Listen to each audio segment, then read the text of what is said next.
बनावट कागदपत्र तयार करून जामीनदार उभा करणं आलंय अंगलट। पाहूया सविस्तर बातमी। बनावट कागदपत्र तयार करून आरोपींना जामीन मिळवून देणाऱ्या टोळीस नाशिक रोड पोलिसांनी मंगळवारी ताब्यात घेतलंय। नाशिक रोड पोलीस ठाणे हद्दीतील नाशिक रोड रेल्वे स्टेशन लगत असलेल्या एका लॉजमध्ये एक इसम थांबला।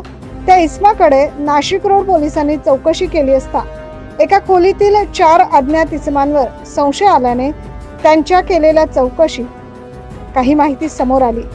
यामध्ये अवधोष समागर, नितीन महाले, अरुण गरुड, सबीन शिरसाट या 4 संशयित आरोपी असल्याचं त्या तपासात निष्पन्न झाल्याचं पोलिसांनी सांगितलंय। याबाबत पोलीस उपायुक्त मोनिका राऊत यांनी अधिक माहिती दिली।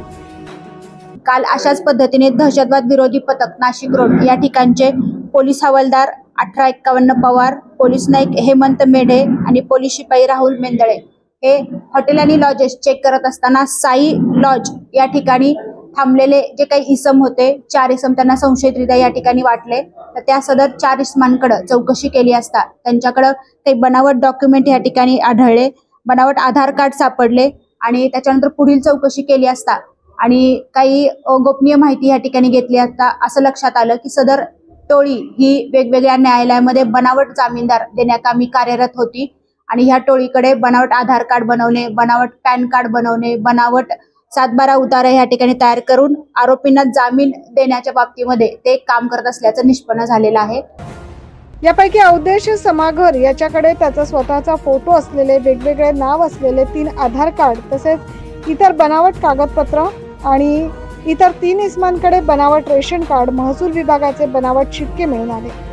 याबाबत चौकशीमध्ये त्यांच्यातीलच काही साथीदार बनावट आधार कार्ड, रेशन कार्ड तयार करून त्याद्वारे बोगस जामीनदार नाशिक जिल्ह्यातील वेगवेगळ्या न्यायालयात हजर करून आरोपींचा जामीन करून घेत असल्याचं निष्पन्न झालं। या संशयितांवर नाशिक रोड पोलीस ठाण्यात गुन्हा दाखल करण्यात आलाय। सदरची कामगिरी नाशिक रोड पोलीस ठाण्याचे वरिष्ठ पोलीस निरीक्षक रामदास शेळके यांच्या मार्गदर्शनाखाली गुन्हे शोध पथक कर्मचाऱ्यांना केली। Bureau report 9 news Maharashtra.